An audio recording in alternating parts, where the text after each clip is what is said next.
a profound impact. It's technically, to me, I see it as the same thing as sending a letter now.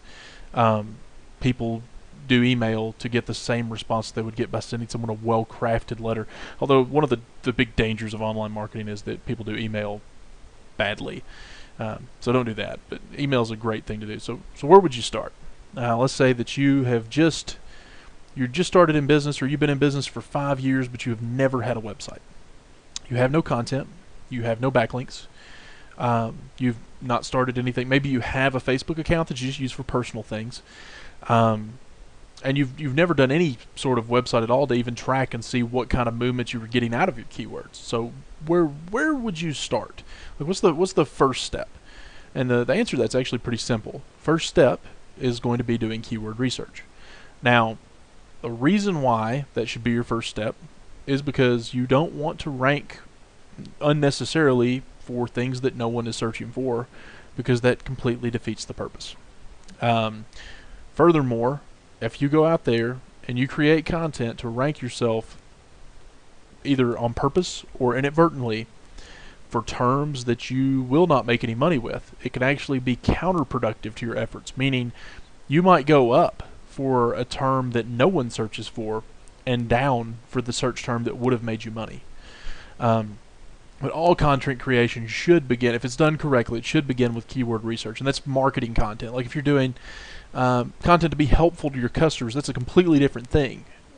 But when you're trying to do marketing content, it really needs to be keyword optimized.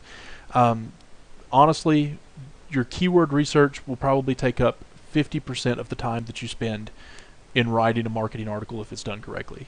Half your time is going to be in keyword research. The other half of your time is going to be spent in actually writing the article. So how do you do that? The first step would be to look at keyword or Google Keyword Suggest. You can get there by going to Google, typing Google Keyword Suggest, and it will show you how to open an AdWords account if you don't already have one, or it will take you straight there. You can type the word in and search. There are other softwares that you can use that primarily still are using Google Keyword Suggest. However, they are going to Google Keyword Suggest, and then they are using metrics that they have established or that you have established inside the program to help you sort and filter. My favorite personally is Market Samurai. My second favorite thing to use is Scrapebox. However, Scrapebox is not a good example of a introductory software for somebody to go out with. It's just something you can use. One of the things I honestly like to do with Scrapebox is go find a whole bunch of keywords, load them into Market Samurai, and analyze the keywords, because it might find things that I wouldn't have thought of. Another thing you can do is outsource it. Awesome resource for outsourcing is Fiverr.com. It's Fiverr.com. You can go there and get people to do keyword research for you for $5. Or you can go and pay someone $250 to do your keyword research for you and waste $250. You could have gone to Fiverr, spent $15, got keyword research from 3 places, compared what those 3 people said, and you've actually gotten a by committee keyword research done that you can compare to each other and determine what the most effective keywords 3 people told you were for $15 rather than spending a fortune on it. Another thing you can also do, one of the important things, you actually do want to establish some sort of metrics to determine whether or not the keywords that you're focusing on are actually valuable. A good way to look at that is if you have a program like Market Samurai or Traffic Travis or some other method for tracking down how many websites target a specific term in specific places programmatically, then you can take that information, compare that with the number of, or with the amount of competition overall, how many people target your specific keyword and what the page rank of those sites are, and you can determine the difficulty of ranking. One of the best things to do, though, is to try to establish some sort of a metric for how difficult of something you are willing to invest the time in trying to rank for. There are search terms that are fairly unassailable. If you told me that you wanted to make a website to target diet pills, I would laugh at you. If you'd never done it before and didn't know what you were doing, it's likely never going to happen. You could likely spend your entire life trying to do that and never pull it off, because there's so many affiliate marketers trying for that term. However, if you're trying to target San Antonio auto insurance, probably got a heck of a lot better chance. So You got to establish some sort of a metric, find a keyword that people do search for, and then figure out what your competition level is going to be so you can see if you can rank for it. Why is this all important? Keywords are, the importance of them is established in two ways. Way number one is people go to Google, Bing, Yahoo, and they search for a term. That gives you the search volume. Google, Bing, and Yahoo are all interested in providing user experience. The best way to provide a user experience for someone is that when they search, you want it to be so that they've searched, they find a page, and the first page they find was the very best website in the entire world for what they searched for. It's relevant, it has exactly what they wanted, they can go on that site, and that site tells them exactly what they wanted to know. That's exactly what the search engines want to do. They don't always succeed, but that's what they would prefer. However, the search results are done by machines, and you can only train a machine to do so well. So you can think of it from the perspective of they know what people are looking for, but they don't necessarily have a good way to determine what a site is about, because the machines cannot, you can't train a machine to read like a human or determine how good something is. You could have humans go do it, but it would cost a fortune. Now Google's actually trying to do some of that to actually simulate it by having people use their own search engine. Every time that you use Chrome, it is sending information back to Google if you opted into their program, which I don't know if they're doing it to people that just opted in or not. There's no way to prove it. They may be doing it to both.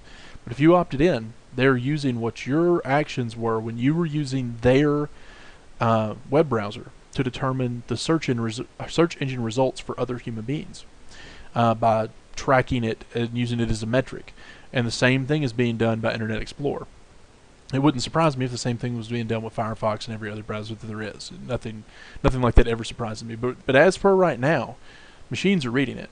So you've got to make sure that the words that people are searching for are on your web page, because when the machine is looking for the results, the only thing it can look for is them words. Can't find those words, your web page is not about them. So this is an example of what you would get with Google Keyword Suggest.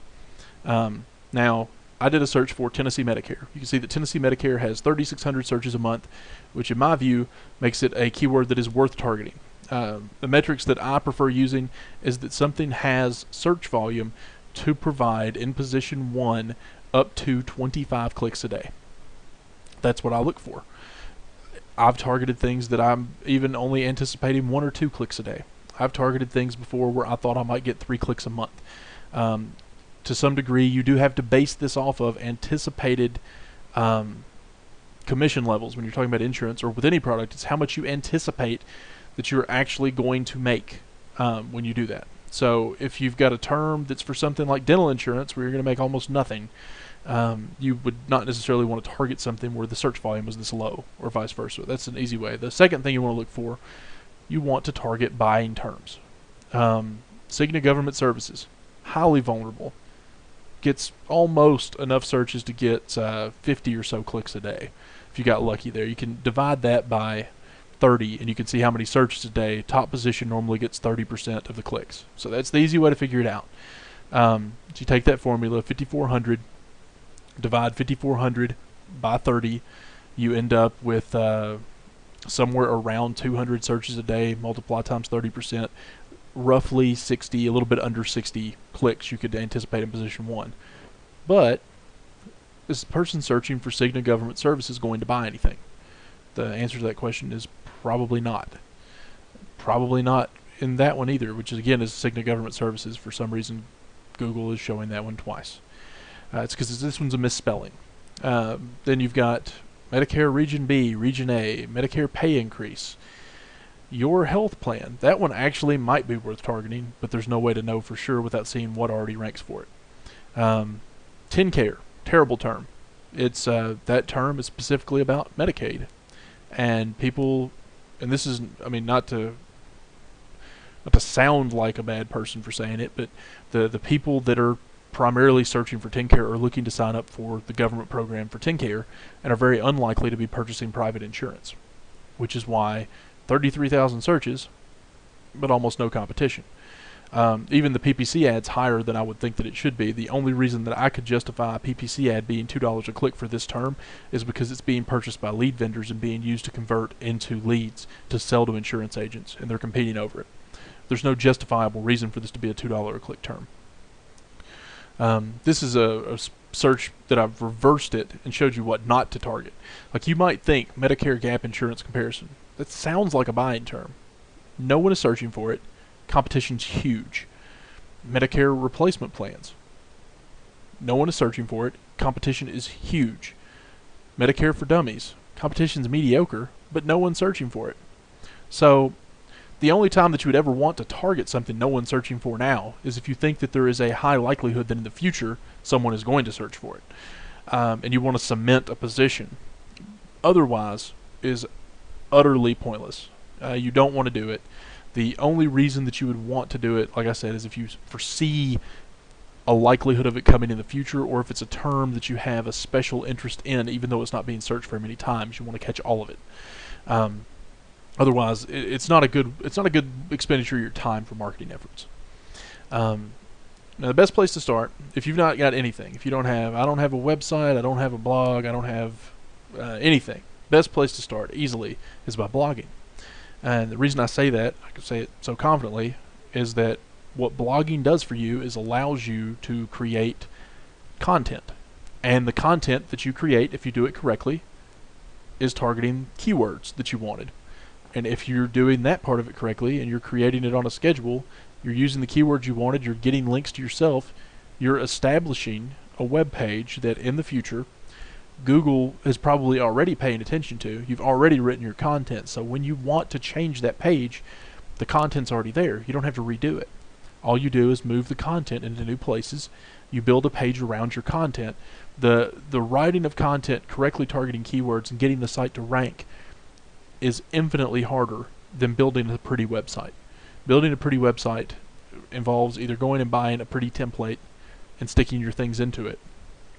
Building one yourself, which again, building a 10-page website by hand, custom doing all the graphics, is a 10-hour job for somebody that's moderately skilled that can use Photoshop or GIMP or something like that and actually make graphics. That's how long it takes. Comparatively, writing good content and getting backlinks might take 10 hours a week or 10 hours a month for a year. So you're talking about a difference in time of 10 hours one time and 10 hours 12 times. And the content part is the part that, if you're going to focus on anything, everyone can write content.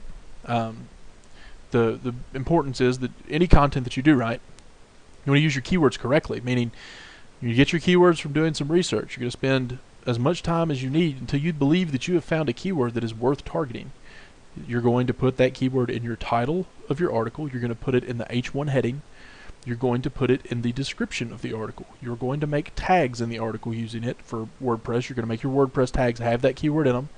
You're going to put that keyword in the body, and anytime you make a backlink, you're going to use this format so that your backlink, which is where it's going to, is your keywords. So that when Google sees this link, they say, oh, here's a link to this website. It is about these keywords. That's the point to writing them up that way. Whatever you're doing, writing, keep it as interesting as you can. It doesn't have to be like a technical analysis article of insurance or something that's about product offerings or the most boring things you can think of.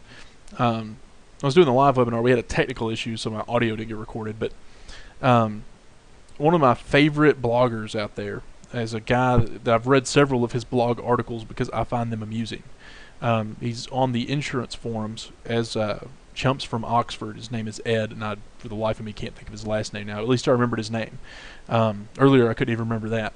Ed's articles, he will go out and write things that are Monty Python level or something that you would expect to see in a comedy article written somewhere. But he keyword targets correctly inside that article. He posts consistently. He sends it out to people. He links himself correctly.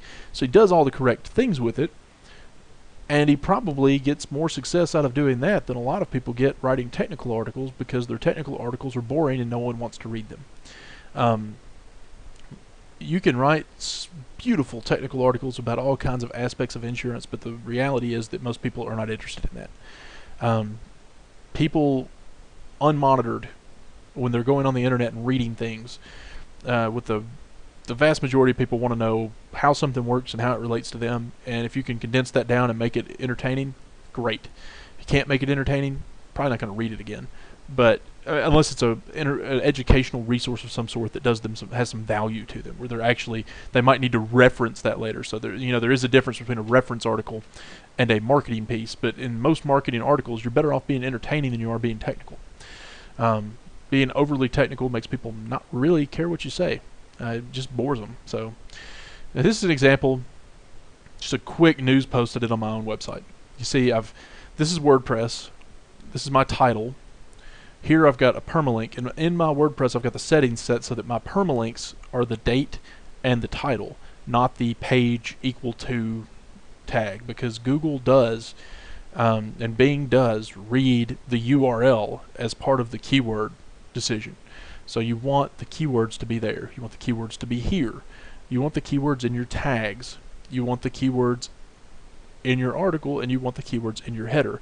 And in this particular article, I'm actually targeting two different keywords.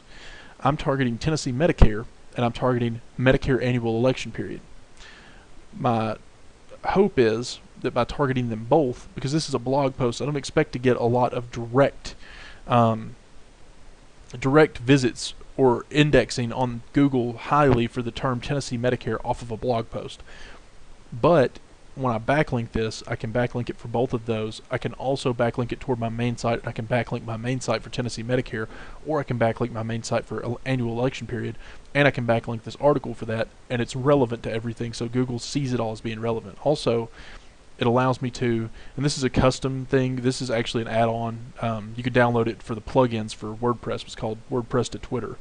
What I've done here is took the URL, the title, and then made hashtags. And what these hashtags do is they actually tell Twitter, they tell people looking at tweets what the actual tweet is about. I don't even like using that term. I think tweets sound silly, but it tells people what this little post was. So, for example, what this will come across as in Twitter is a shortened URL that goes directly to the article, the title, and then this article is about Tennessee Medicare and Tennessee Medicare Advantage. And then I've done the same thing on my categories. So in every place, the keywords are matching. So it's easier for Google to ascertain what it is it's looking at. It's easier for Bing to ascertain what it's looking at. I can even look at this, be critical of my own post. This is something I wrote quickly. I don't waste a lot of time typing up blog posts. I write things that I think people either need to know. Sometimes I'll write articles. When I write an article, I spend a lot more time. But you can see this is not an article. It's a 117-word news post. It's quick, to the point, doesn't talk about a lot of random things and gibberish and ramble on. It just says, AEP's coming, marketing period starts this day, so that's when agents are allowed to talk to you. And some plans have already released their information. A profound impact. It's technically, to me, I see it as the same thing as sending a letter now. People do email to get the same response they would get by sending someone a well-crafted letter. Although one of the big dangers of online marketing is that people do email badly. So don't do that. But email is a great thing to do. So where would you start? Let's say that you're just started in business, or you've been in business for 5 years, but you have never had a website. You have no content. You have no backlinks. You've not started anything. Maybe you have a Facebook account that you just use for personal things. And you've never done any sort of website at all to even track and see what kind of movement you were getting out of your keywords. So where would you start? Like what's the first step? And the answer to that's actually pretty simple. First step is going to be doing keyword research. Now, the reason why that should be your first step is because you don't want to rank unnecessarily for likely. It should begin with keyword research, and that's marketing content. Like if you're doing content to be helpful to your customers, that's a completely different thing. But when you're trying to do marketing content, it really needs to be keyword optimized. Honestly, your keyword research will probably take up 50% of the time that you spend in writing a marketing article if it's done correctly. Half your time is going to be in keyword research. The other half of your time is going to be spent in actually writing the article. So how do you things that no one is searching for? Because that completely defeats the purpose. Furthermore, if you go out there and you create content to rank yourself either on purpose or inadvertently for terms that you will not make any money with, it can actually be counterproductive to your efforts, meaning you might go up for a term that no one searches for and down for the search term that would have made you money. But all content creation should begin, if it's done correctly, you do that. The first step would be to look at keyword or Google Keyword Suggest. You can get there by going to Google, typing Google Keyword Suggest, and it will show you how to open an AdWords account if you don't already have one, or it will take you straight there. You can type the word in and search. There are other softwares that you can use that primarily still are using Google Keyword Suggest. However, they are going to Google Keyword Suggest, and then they are using metrics that they